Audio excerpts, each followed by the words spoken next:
I grew up in a poor family. My dad was a gambler, womanizer, and he left us when I was 18 months. I have two elder sisters, plus the political instability in Indonesia. That's why we often felt insecure and a lot of fear and anxiety. So at the age of 20, I met a Singaporean businessman. He said that he fell in love with me and he wanted to marry me. So I got married 6 months after we met each other. 6 months later, I got pregnant. And because he wants the baby to become a Singaporean, so that's how I came to Singapore 23 years ago. The first time when I came to Singapore, when I walked Orchard Road from the beginning to the end, to me is freedom. It's a freedom that we as a minority Chinese in Indonesia don't get, because we don't walk on the street, we don't take public transport, we don't even play outside, especially for my family, because we are all women and there's no one to protect us. So when I walk on the Orchard Road in Singapore from the beginning to the end, to me it's like, wow, you know, this is freedom.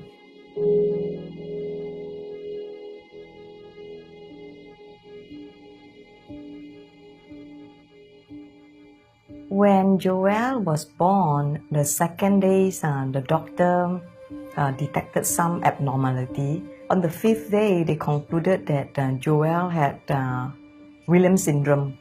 Williams syndrome is kind of Down syndrome that is lacking in the chromosome, in the gene. So and also because her ventricle is very thick, preventing the blood and the energy circulation to go to the upper part of the body. So she also developed brain damage, and she also has 3 holes in her heart. And she is also a hemophilia carrier because her father is a hemophilia. The doctor said that she will not live past 3 months.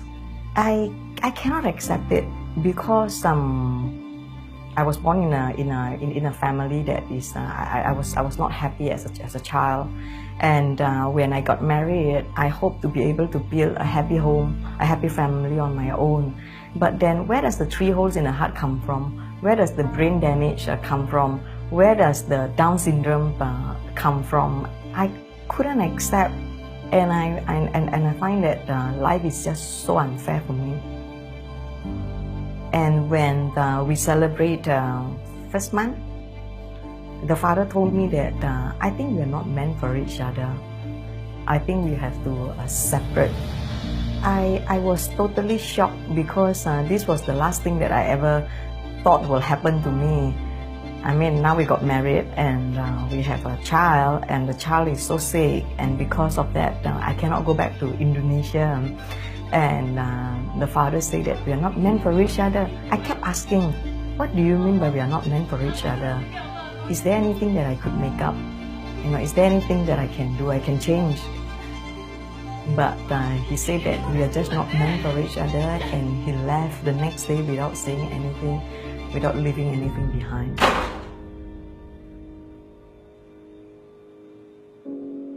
I was puzzled for months that why my marriage has to end this way, because prior to coming to Singapore, everything was perfect, everything was good, and I was happy, and I did not sense anything wrong with my marriage.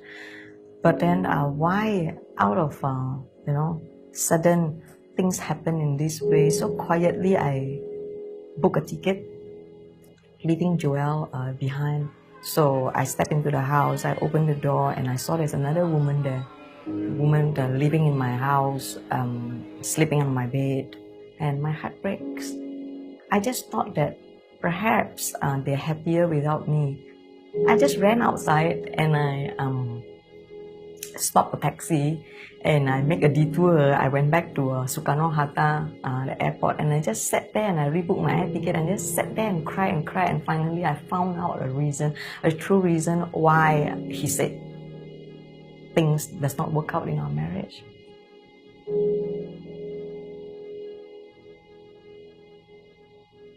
I came back to Singapore and all hope is gone. I was too ashamed of myself. I was too ashamed to even tell my mother we're still in Medan, because to me, you know, I left Medan with high hope that I'm going to be well-to-do.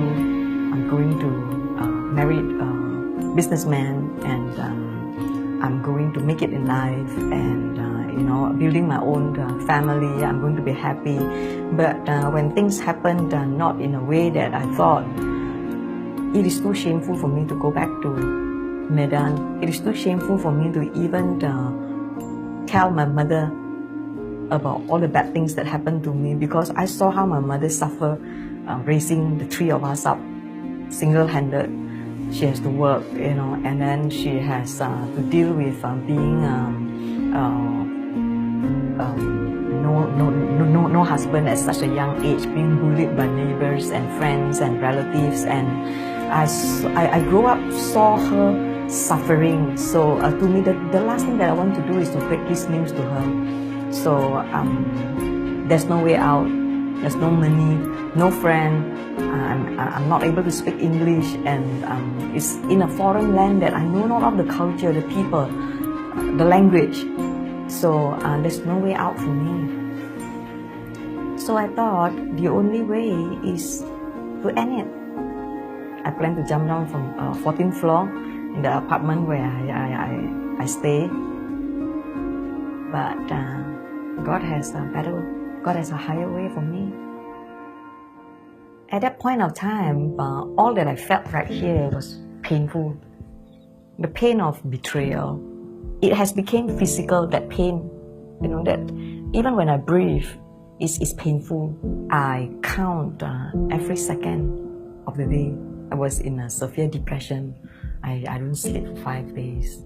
I can don't eat for 5 days. I wrote a letter to my mother to say that I'm sorry I cannot send money.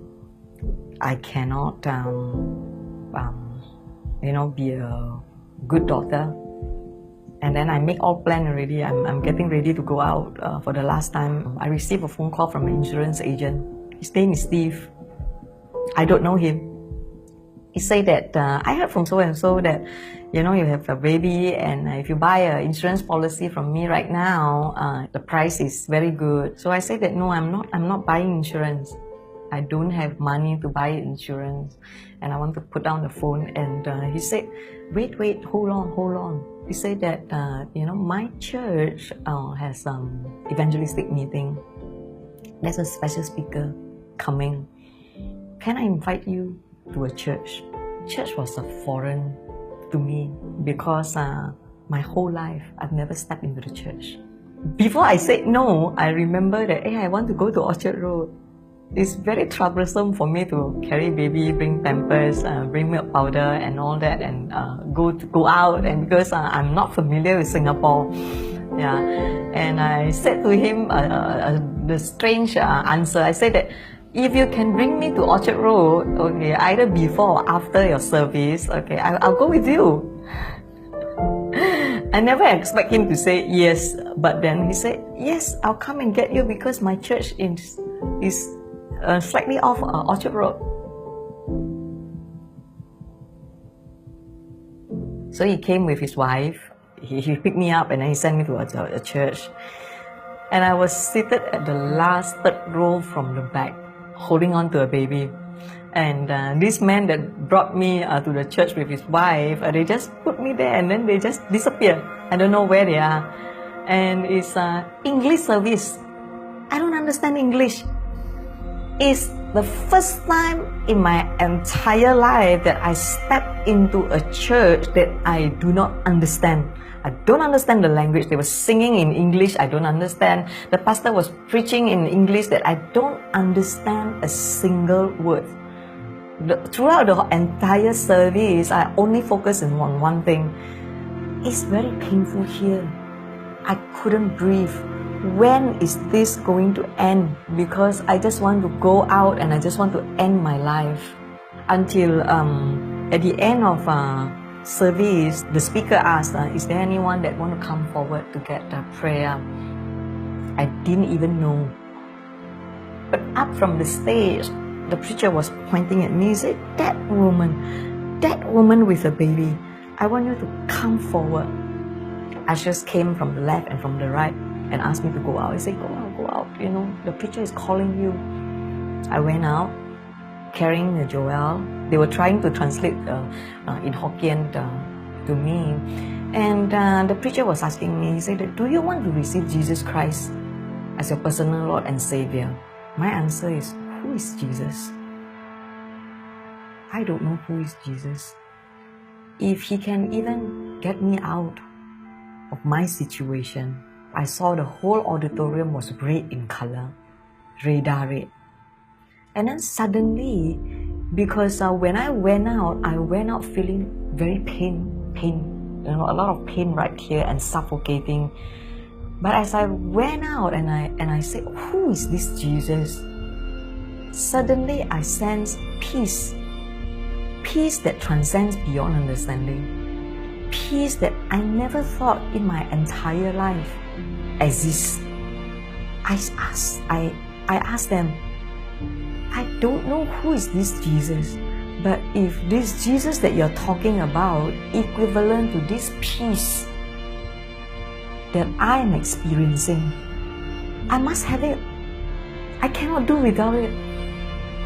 So I received Jesus Christ as my personal Lord and Savior there and then. I came home. That was the first night that I slept so soundly. And my daughter, for the strangest reason that normally she will wake up every 2 hours, she also sleep very soundly. So the both of us able to sleep until the next day, 9 o'clock. That morning, when I wake up, something happened as I wake up and as I walk to the window. As I look out, how come this world can be so beautiful? You see, nothing has changed at that point of time. The father is still gone. I still don't have money. I still don't have anything. I still don't have hope. And I was trying to search. Where is that pain? Where is that pain that I couldn't even breathe? It is gone. Just like that. Nothing has changed externally. But something changed within me. Something changed within here. I picked up the letter that I wrote to my mother and I read it again. Somehow there is strength from the inside that tells me that no, I'm not going to die, but I'm going to live. I'm going to live for my daughter, and most important of all, I'm going to live to declare that, hey, Jesus that I just knew the night before, He can heal and mend my broken heart. After that experience, I decided that, hey, I want to restart my life all over again. I picked up the courage to call my mother to tell her all the problem. And I asked her that, can you come to Singapore and take care of my daughter so that we can start afresh here in Singapore? I need to go and look for a job. But to look for a job for a foreigner like me, back then, don't speak English, don't know anything. I only managed to go into a first-year university in Indonesia, and then I got married straight away. So in Singapore, my education is not even recognized. I knocked at so many doors and I was rejected. And I thought that what else can I do? You know, maybe I go and sell McDonald's, I go and sell Kentucky. Okay, and again, I went to McDonald's and Kentucky and I was rejected too. So I have to put my resume in a recruitment agent. And then one day the recruitment agency called me and they said that, you know, I was looking through your CV and I found out something that you're good at. Bahasa Indonesia. The only thing that I was good at, is Bahasa Indonesia. So he said that I have an opening for you, and you will have no problem speaking because all your colleagues, speak Malay. So they put me as a security guard. Yeah, so that was my first job, 23 years ago, as a security guard, earning $2.70 per hour. Yeah, I was there for 3 months as a security guard. And then my supervisor looked at me and he said that, hey, why not I send you for English course so that you can become an operator. So they sent me for English course and eventually I became an operator. And then after that, the recruitment agency gave me another assignment in another company as an operator. And then from the operator, the recruitment agency again referred me to another company. Okay, this is the construction company that they made me an administrator. And then they sent me for further school. From administrator, I became assistant manager. From assistant manager, I became manager and then a senior manager. And then after that, I got headhunted to another company. From a senior manager, I became a general manager. And then from a general manager, I became a managing director.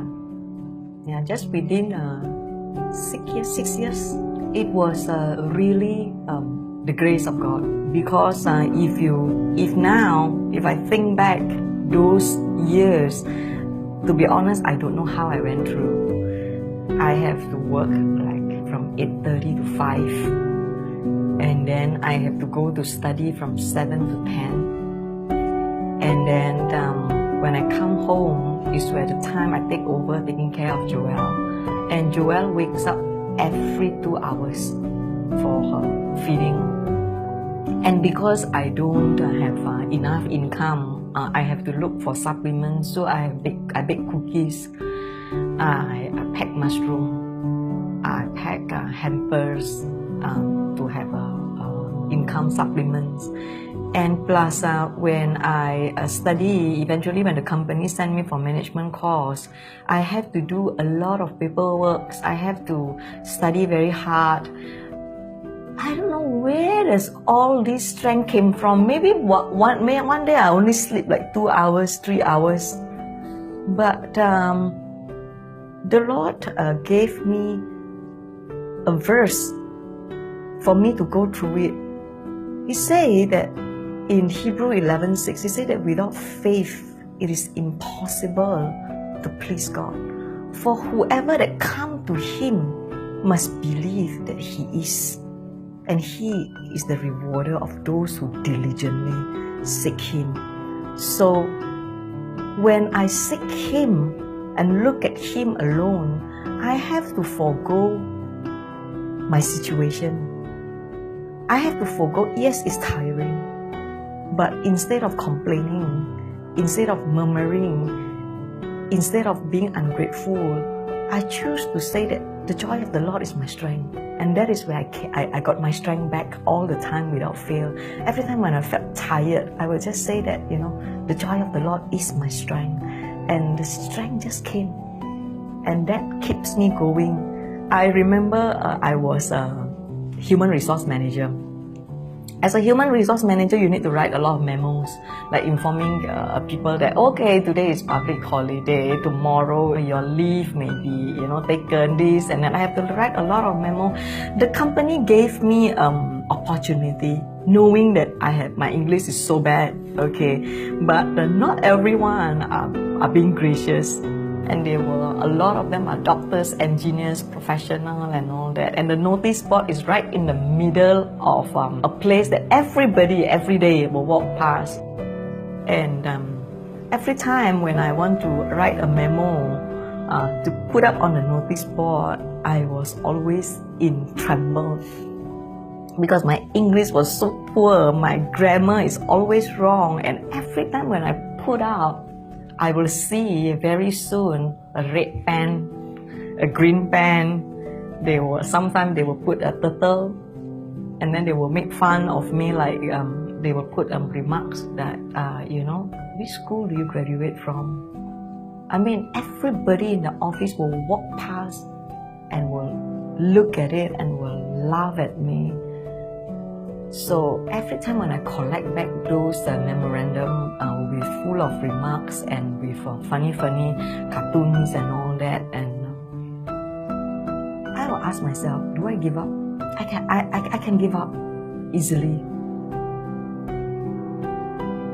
Every time when I look at that memorandum and when I want to give up, I always remember the Lord's promise to me when He gave me Joel 2:25 to 26. He said that I will restore to you all that has been eaten by the locust.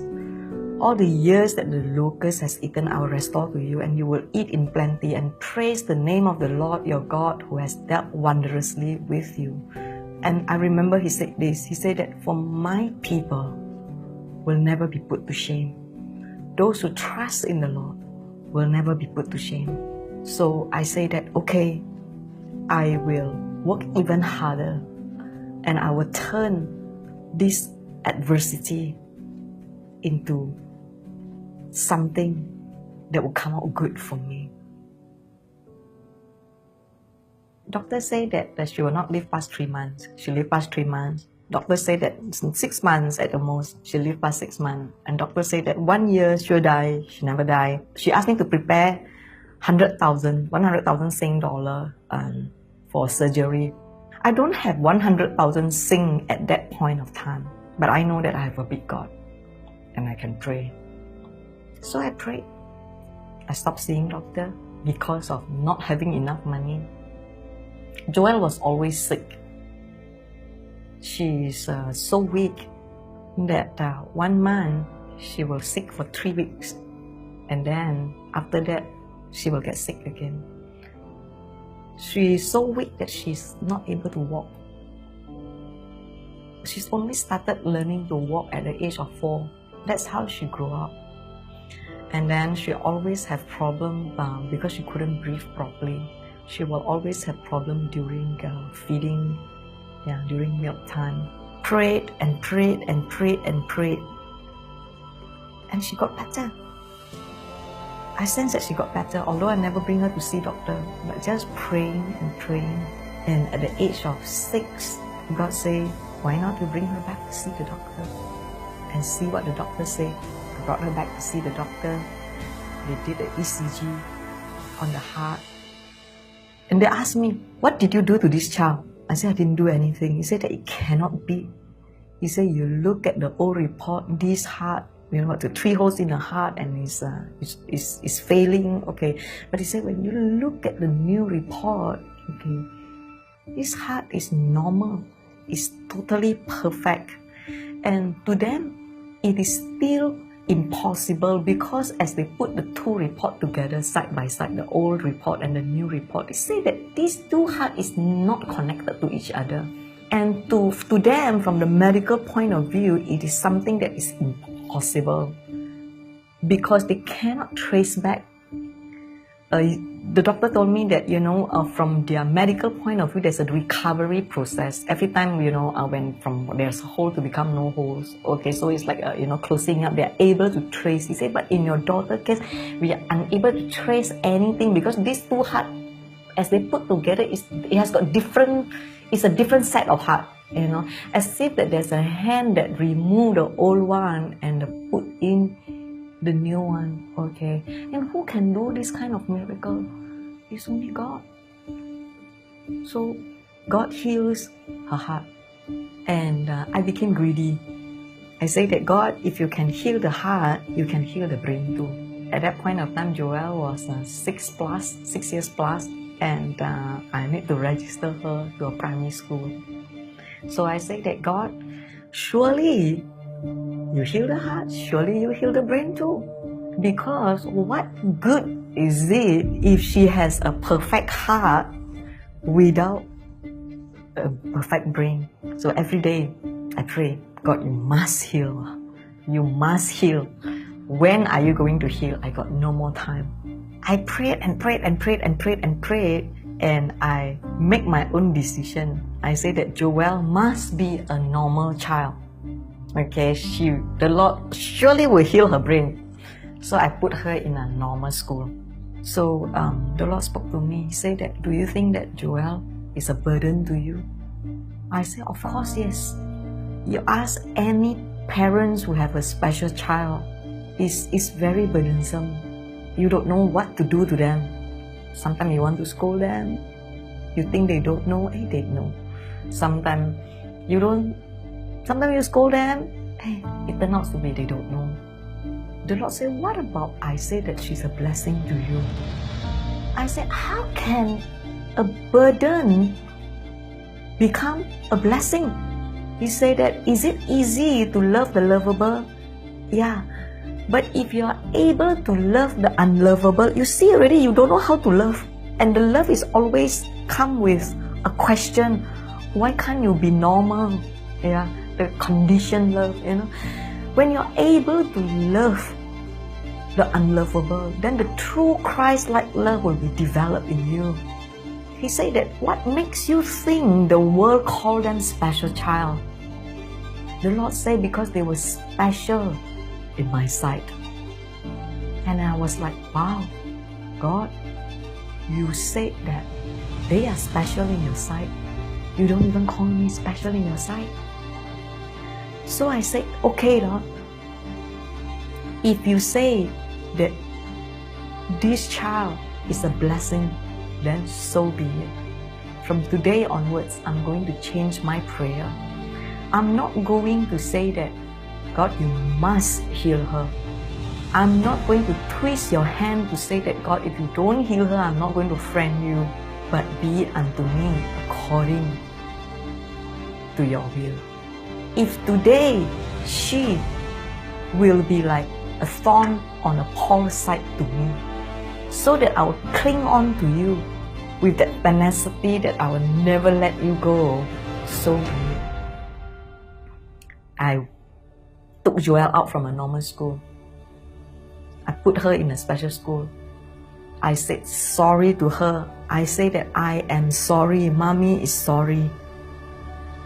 My mouth, I said I love you. But in my heart, I have never truly 100% accept you as who you are. But from today onwards, I'm not going to expect you to be like what I wish for or I dream of. But I'm going to just accept you as how the Lord has created you. She cried big time. She cried and cried and cried and cried, and I thought she didn't know all this, but they knew. She knew. They have a very sensitive heart. They know who can accept them fully and who is not accepting them fully. And progressively, I saw that she recovered. From there onwards, she excelled. When I put her in a normal school, she's always condemned there. I put her in a special school, she became a school prefect. And then she started learning piano. She started singing and dancing. And every now and then, she will tell me things like, Jesus visited me in my dream last night. And she grew and she loved God, and she can do things that normal people can do, normal child can do, except academically she's weak, but the rest of it, she is very good, and I am very happy. All the while I thought that my existence is to care for Joelle, but the Lord reminded me, actually, Joelle is there so that I can fulfill God's purpose in my life.